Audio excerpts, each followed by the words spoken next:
નમસ્કાર વિદ્યાર્થી મિત્રો, વાલીગણ, કૃતજ્ઞતા પરિવાર ભાવનગર, સાર્થ પરિવાર સત્રાવતી, હું પંડ્યા અરવિંદ આપ સૌ વિદ્યાર્થી મિત્રોને આવકારું છું। વિદ્યાર્થી મિત્રો, આજે આપણે ધોરણ 10 માં સામાજિક વિજ્ઞાન એકમ નંબર 3 વિશે અભ્યાસ કરવાનો છે અને વિદ્યાર્થી મિત્રો એ એકમનું નામ છે ભારતનો સાંસ્કૃતિક વારસો, શિલ્પ અને સ્થાપત્ય। વિદ્યાર્થી મિત્રો, ધોરણ 10 માં ઘણા સમય પછી આજે આપણે મળેલા છીએ। એનું એક જ માત્ર કારણ હતું કે હજી સુધી સરકારે પોતાની જે ગાઈડલાઈન્સ કહેવાય છે એ બહાર નહોતી પડી। તો વિદ્યાર્થી મિત્રો, સરકારે અત્યારે હજી જો નક્કી ના કહેવાય પણ એવી ગાઈડલાઈન્સ ટૂંકમાં બહાર પાડી છે કે ભાઈ 30% અભ્યાસક્રમ તમારા પાઠ્યપુસ્તકની અંદરથી બાકાત કર્યો છે, રદ કરવામાં આવેલો છે અને 70% અભ્યાસક્રમ છે એ સમાવેશ કરવામાં આવેલો છે। તો કયા પાઠની અંદરથી કયા મુદ્દાઓનો સમાવેશ કરવામાં આવ્યો છે, કયા મુદ્દાઓનો સમાવેશ કરવામાં આવ્યો નથી, કયા મુદ્દામાંથી કયા પેટા મુદ્દા છે એનો અભ્યાસ કરવો અને કયા પેટા મુદ્દાનો અભ્યાસ ના કરવો, એ આપણને પૂરેપૂરી ગાઈડલાઈન્સ મળેલી છે અને તમારા સુધી પણ એ પીડીએફ પૂગી હશે। તો વિદ્યાર્થી મિત્રો, એના પ્રમાણમાં જ આપણે અભ્યાસ કરીશું। પણ જે 30% અભ્યાસક્રમ સરકારે રદ કરેલો છે તો એને પણ તમારે ભણવો જ રહ્યો, કારણ કે તમારા સામાન્ય જ્ઞાન માટે એ ખૂબ જ જરૂરી છે। પણ સાથે સાથે તમારે ધોરણ 10 નું જે બોર્ડનું પરિણામ છે એને પણ ધ્યાનમાં રાખવાનું રહેશે અને જે સરકારે 70% અભ્યાસક્રમ એની અંદર પૂછવાના છે એ જ પ્રશ્નો તમારે, એ જ મુદ્દાઓ અને એ જ એકમો છે એ તમારે તૈયાર કરવાના રહેશે, જેથી કરીને તમારું જે પરિણામ છે એની અંદર કોઈ તકલીફ ના પડે। અને માની લઈએ કે આપણી પાસે ઓછો સમય છે તૈયારી માટે, પણ આપણા માટે આપણી ગાઈડલાઈન્સ પ્રમાણે એ પૂરતો સમય છે, આપણી મેથડ પ્રમાણે એ પૂરતો સમય છે। એટલે કોઈ ખોટી ચિંતા નહીં કરવાની, કોઈ વિદ્યાર્થી મિત્રોએ ખોટું ગભરાવાનું નહીં, બરાબર? આપણા માટે આપણું પરિણામ શ્રેષ્ઠ લાવવા માટે એ પૂરતો સમય છે। તો વિદ્યાર્થી મિત્રો, હવે આપણે થોડું એકમ નંબર 3 વિશે જોઈએ કે ભારતનો સાંસ્કૃતિક વારસો, શિલ્પ અને સ્થાપત્ય। વિદ્યાર્થી મિત્રો, ભારત દેશ છે એ પોતે સાંસ્કૃતિક વારસાની અંદર વિશ્વભરની અંદર એટલે કે દુનિયાની અંદર ખૂબ જ ખ્યાતિ ધરાવે છે અને એમાંય ખાસ આપણે વાત કરીએ તો કે ભાઈ શિલ્પ અને સ્થાપત્ય છે એ ભારત દેશ સમગ્ર દુનિયાની અંદર એક અનોખી કારકિર્દી ઉપર છે, કારકિર્દી ધરાવે છે, એટલે એક અનોખી ઓળખ છે એ ઊભી કરેલી છે કે શિલ્પ અને સ્થાપત્ય વડે જેટલા અવશેષો છે, જેટલી સંસ્કૃતિનું નિર્માણ કરવામાં આવેલું છે એ સમગ્ર દુનિયાની અંદર એટલે કે વિશ્વભરની અંદર ખૂબ જ પ્રચલિત છે। લોકો દેશ અને વિદેશથી આ શિલ્પ અને સ્થાપત્યને નિહાળવા માટે પણ આવે છે, એટલે કે પર્યટન પણ કરે છે।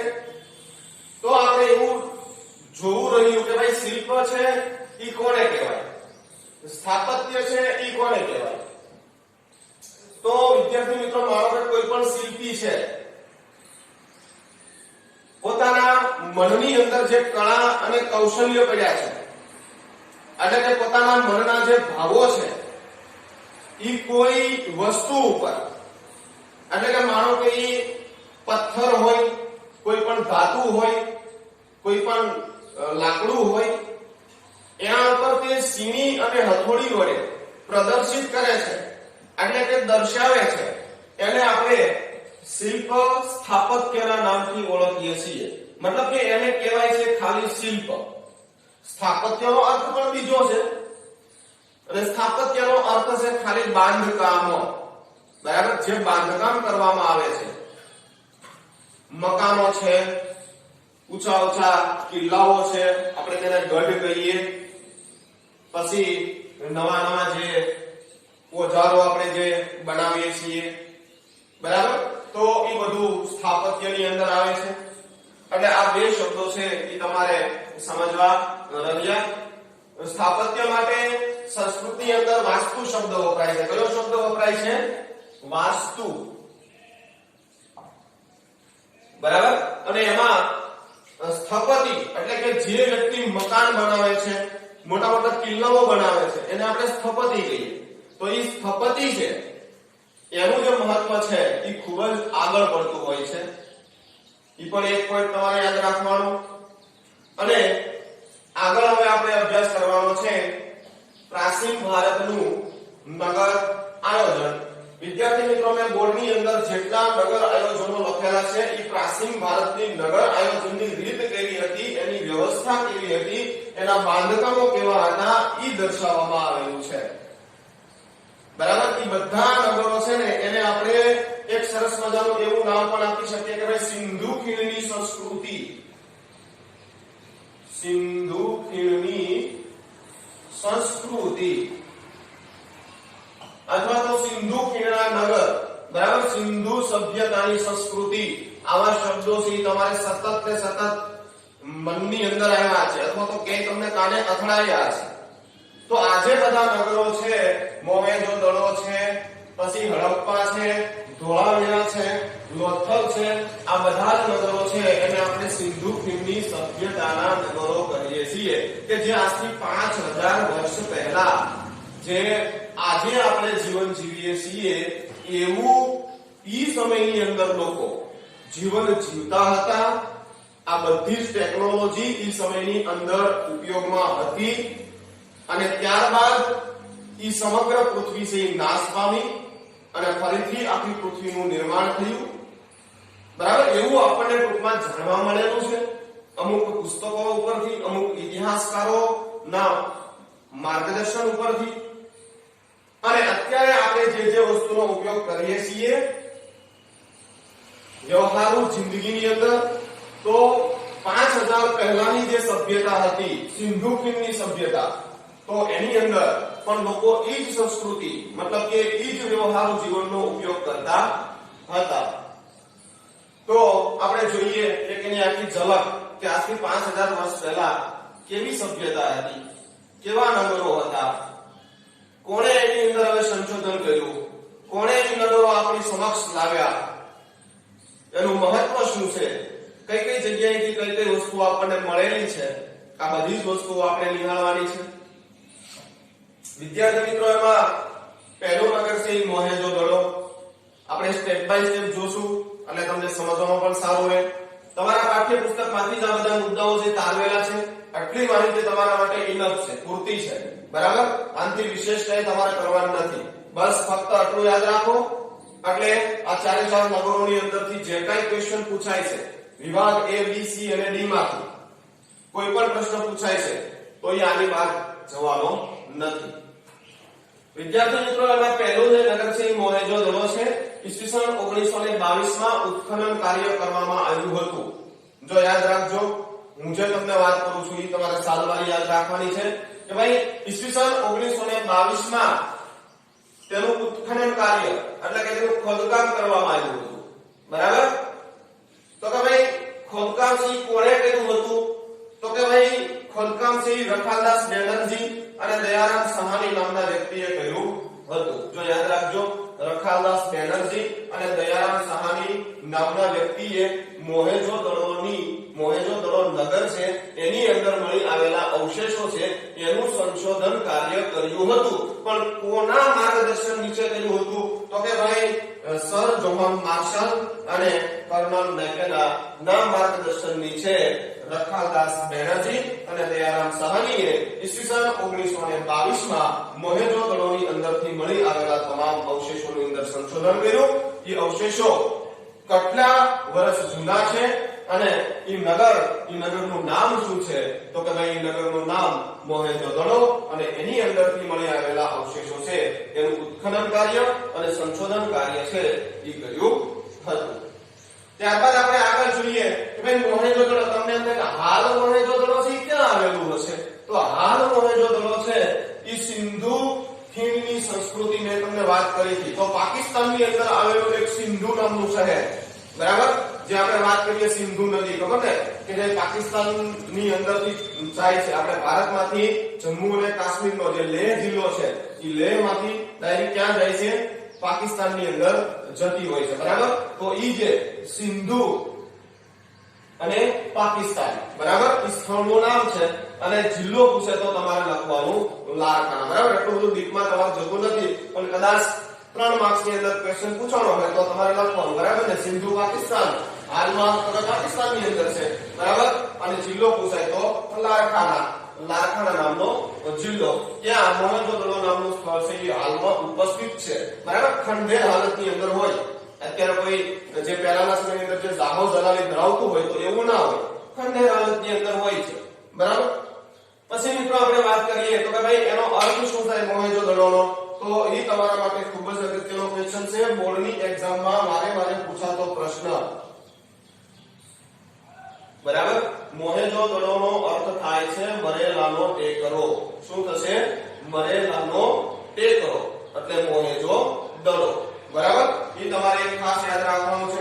પછી માનો કે વિદ્યાર્થી મિત્રો આ જે નગરો મળેલા છે એની અમુક વિશેષતાઓ હોય છે.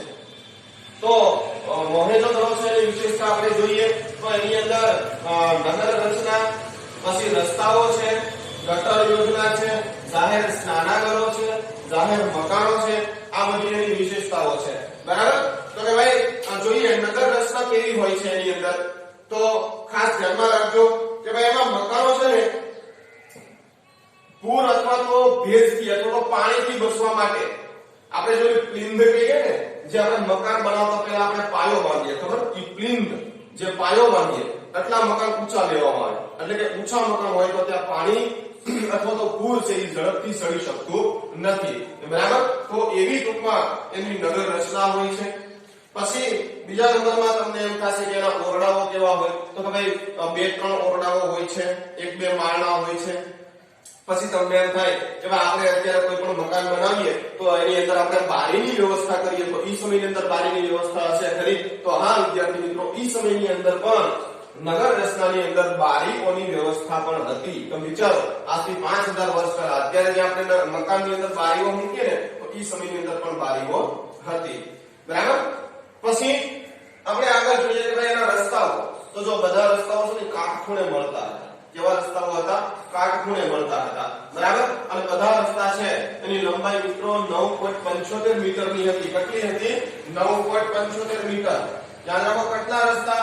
મીટર, ફૂટ નહીં, ફૂટ નહીં, જો યાદ રાખજો 1 મીટરની અંદર 3 ફૂટ આવે, બરાબર. એટલે કે બધા રસ્તાઓ છે એ 9.75 મીટર છે પહોળા હતા, બરાબર. અને બધા પાછા કાટખૂણે મળતા હતા, બરાબર. આ તો એના રસ્તાઓની વિશેષતાઓ છે, બરાબર. પછી તમે એવું સાંભળ્યું છે કે ભાઈ રસ્તાઓ છે સ્વયં સાફ થાય, બરાબર. એ રસ્તાઓની ગોઠવણી જેવી રીતે કરવામાં આવે, બનાવવામાં જેવા આવે કે એ રસ્તાઓ છે ને સ્વયં સાફ થાય પવનના મારફતે.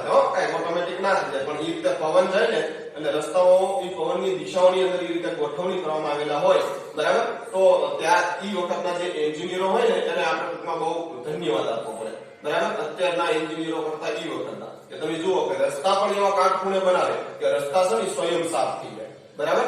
અત્યારે ટેકનોલોજી આપણી એના કરતા થોડી પાછળ છે. પછી વિદ્યાર્થી મિત્રો આપણે વાત કરીએ તો કે ભાઈ આપણે અત્યારે જે રસ્તાઓ બને છે ને નવા રસ્તાઓ, બરાબર. ભાવનગર આપણે જઈએ તો આપણને ખ્યાલ હોય ભાવનગર સોમનાથ વાળો જે રસ્તો બને છે તો એની અંદર ઉપર ઓલી સ્ટ્રીટ લાઇટ મૂકવામાં આવે, ખબર, રાત્રિ પ્રકાશ માટે. તો ઈ સમયની અંદર પણ આવી રાત્રિ પ્રકાશની જે વ્યવસ્થા છે એ આ રસ્તાની અંદર હતી. પછી વિદ્યાર્થી મિત્રો આપણે ગટર યોજના છે એ પણ જોઈએ. તો પહેલા ઈ સમયની અંદર સિંધુ સભ્યતાની અંદર જે ગટર યોજના હતી એ, બરાબર. તો કે ભાઈ ઈ અમુક સભ્યતાઓ હોય એટલે કે ભૂમધ્ય સમુદ્ર છે, બરાબર. આપણે એને ક્રીટના ટાપુ કહેવાય, બરાબર, ક્રીટના ટાપુ. તો કે ભાઈ એની અંદર જે ગટર વ્યવસ્થા હતી ને એ બીજે ક્યાંય જોવા મળતી ન હતી. સિવાય ક્યાં જોવા મળતી હતી? મોહેંજો-દડોની ગટર વ્યવસ્થા છે એની અંદર જોવા મળતી હતી, બરાબર. એટલે એ પણ એની એક વિશેષતા છે. પછી આગળ આપણે વાત કરીએ તો દરેક મકાનની અંદર ટૂંકમાં ખાળકૂવા હોય. આપણે જે ખાળકૂવા બનાવીએ એ દરેક મકાનની અંદર ખાળકૂવા હોય છે. પછી ગંદા પાણી હોય, ગંદુ પાણી, તો એને ગટરની અંદરથી બહાર કાઢવાની વ્યવસ્થા, એટલે કે નગરની અંદરથી ગંદુ પાણી બહાર કાઢવાની વ્યવસ્થા અને પાછું શુદ્ધ પાણી નગરની અંદર લાવવા માટેની જે વ્યવસ્થા છે એ પણ આ ગટર મારફત દ્વારા થતી હતી. બરાબર, તો જોજો એની બધી વિશેષતાઓ. પછી જાહેર સ્નાનાગર, બરાબર, જાહેર સ્નાનાગરના અવશેષો છે એ સમયની અંદર મળી આવેલા. બરાબર, તો એની અંદર એક વિશાળ સ્નાનાગર મળી આવ્યું હતું. બરાબર, એટલે સ્નાન કુંડ, માનો કે કોઈ ધાર્મિક કાર્યો હોય, ધાર્મિક કાર્યો જ્યારે કોઈ લોકો એ સમયની અંદર કરતા હોય તો એ સમયની અંદર ટૂંકમાં આવી જે છે, બરાબર, એ વસ્તુઓ છે મળી આવેલી હતી. બરાબર, ત્યાં ગટરના પાણીની વ્યવસ્થા પણ હતી અને વસ્ત્રો બદલવા માટેની નાની નાની ઓરડીઓની વ્યવસ્થા પણ હતી. બરાબર, આ બધા જ ટૂંકમાં અવશેષો છે એ આ મોહેંજો-દડોની અંદરથી મળેલા હતા. અને ત્યારબાદ આપણે જોઈએ તો કે ભાઈ જાહેર મકાનો. જાહેર મકાનોમાં આપણે વાત કરીએ તો કે ભાઈ અલગ અલગ ટૂંકમાં એવા બે મકાનો હોય. બરાબર, એટલે કે બે માળના મકાનો છે એ ટૂંકમાં મળેલા. પછી એની અંદર સભાખંડ હોય, ઉપખંડ હોય છે, પછી મનોરંજન ખંડ હોય છે, વહીવટ ખંડ હોય છે, પછી કોઠાર, બરાબર, કોઠાર ખંડ હોય છે. બરાબર, આવા બધા અવશેષો છે એ એની અંદરથી ટૂંકમાં મળી આવેલા છે. અને ખાસ અગત્યનું સૈનિકો માટેની બેરેક પણ ત્યાંથી મળી આવેલી છે. તમારે યાદ રાખવાનું વિદ્યાર્થી મિત્રો કે સૈનિકો માટેની બેરેક, સૈનિકો માટેની બેરેક ક્યાંથી મળી આવી તો કે ભાઈ મોહેંજો-દડો ની અંદરથી મળી આવેલી છે. પછી વિદ્યાર્થી મિત્રો આપણે વાત કરી મોહેંજો-દડોની. હવે નેક્સ્ટ આપણે વાત કરીએ હડપ્પાની. બરાબર, તો જો યાદ રાખજો કે હડપ્પા, બરાબર, એ પણ એક સિંધુ સભ્યતાનું એક સ્થળ છે. બરાબર, મેં તમને વાત કરી હતી કે ભાઈ આની શોધ છે એ 1922 માં કરવામાં આવી હતી. એટલે કે એનું સંશોધન કાર્ય, એનું ઉત્ખનન કાર્ય, ખોદકામ છે એ 1922 માં કરવામાં આવ્યું હતું. અને હડપ્પાની જે શોધ છે, ઉત્ખનન કાર્ય, એ ઈસવીસન 1921 માં કરવામાં આવ્યું હતું. બરાબર, પછી કોણે શોધ કરી તો કે ભાઈ દયારામ સાહાની નામના વ્યક્તિએ આની શોધ કરી હતી. હડપ્પા નગર વ્યવસ્થા છે એની શોધ કોણે કરી તો કે ભાઈ દયારામ સાહાની નામના વ્યક્તિએ કરી હતી. કોના માર્ગદર્શન નીચે કરી હતી તો કે ભાઈ સર જ્હોન માર્શલ અને કર્નલ મેકેના નામના વ્યક્તિના માર્ગદર્શન નીચે ઈસવીસન 1921 માં દયારામ સાહાની નામના વ્યક્તિએ એની અંદર સંશોધન કાર્ય, ઉત્ખનન કાર્ય છે એ કર્યું હતું. પછી એ સ્થળ ક્યાં આવેલું છે તો કે ભાઈ પંજાબનો જે મોન્ટેગોમરી જિલ્લો છે. જો યાદ રાખજો, નામ થોડું અઘરું છે પણ તમારે પરીક્ષાની અંદર પૂછવાની શક્યતા, ખાસ કરીને તમારે આ સ્થળ છે ને નકશાની અંદર પૂછાશે. મોન્ટેગોમરી, બરાબર, પંજાબની અંદર આવેલો એક જિલ્લો મોન્ટેગોમરી. બરાબર, ત્યાં આપણે હડપ્પા નામનું સ્થળ છે એ મળી આવેલું હતું. બરાબર, વિદ્યાર્થી મિત્રો તમારા પાઠ્યપુસ્તકમાં કંઈ નથી પણ તમને કહું છું કે ભાઈ હડપ્પા છે ને એનો અર્થ થાય છે શિવનો ખોરાક.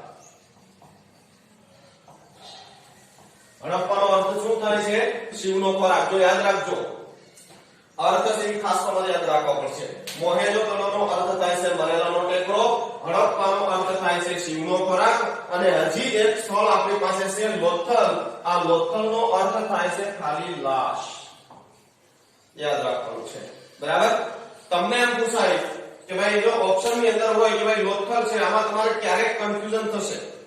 ઘણા લોકો છે મરેલાનો ટેકરો છે લોથલને પણ ગણે છે. બરાબર, તો આ તમારા માટે થોડી સ્પષ્ટતા છે કે પછી તમારે ઓપ્શન પ્રમાણે જવાબ મૂકવાનો. બરાબર, ઓપ્શનની અંદર માનો કે એમ પૂછ્યું હોય કે લોથલનો અર્થ શું થાય, એની અંદર ઓપ્શનમાં લાશ હોય તો તમારે મરેલાનો ટેકરો લખવાનો નથી.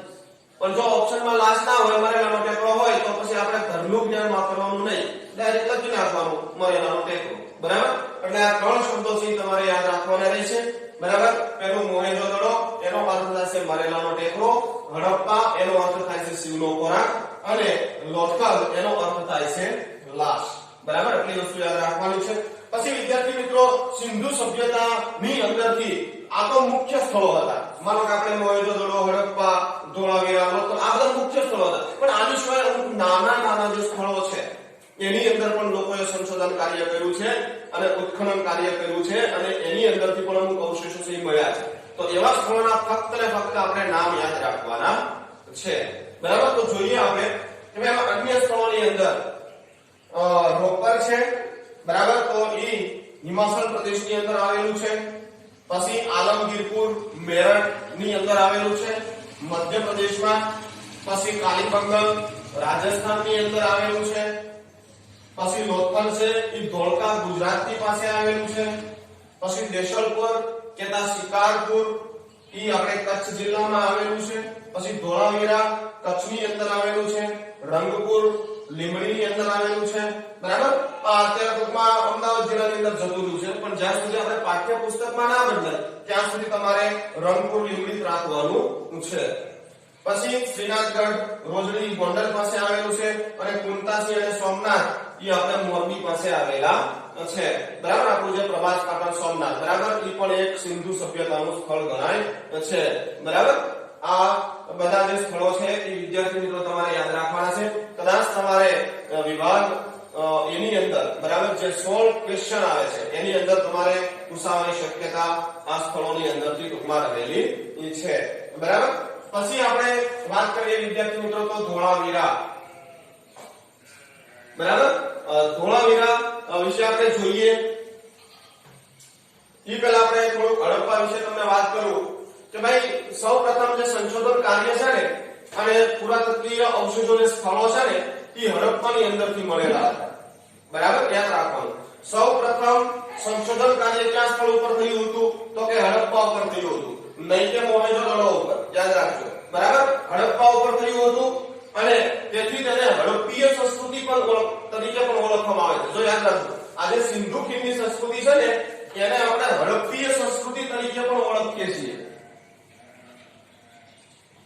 બરાબર, હડપ્પીય સંસ્કૃતિ તરીકે પણ તેને આપણે ઓળખીએ છીએ કારણ કે સૌપ્રથમ સંશોધન કાર્ય છે એ હડપ્પા શહેર ઉપર થયું હતું અને સૌપ્રથમ એ મળ્યું હતું. તો એટલા માટે સિંધુ ખીણની સભ્યતાને હડપ્પીય સંસ્કૃતિ તરીકે પણ ઓળખવામાં આવે છે.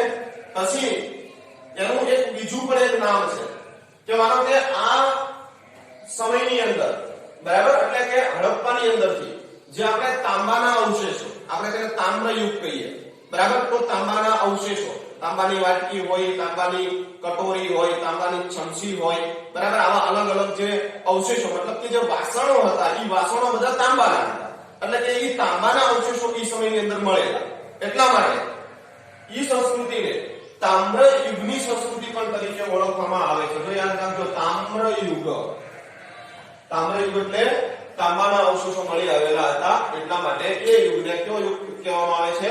તામ્ર યુગ. બરાબર, તો કે સિંધુ ખીણની સંસ્કૃતિનું બીજું નામ હડપ્પીય સંસ્કૃતિ અને એનું ત્રીજું નામ તામ્ર યુગની સંસ્કૃતિ તરીકે પણ તેને ઓળખવામાં આવે છે.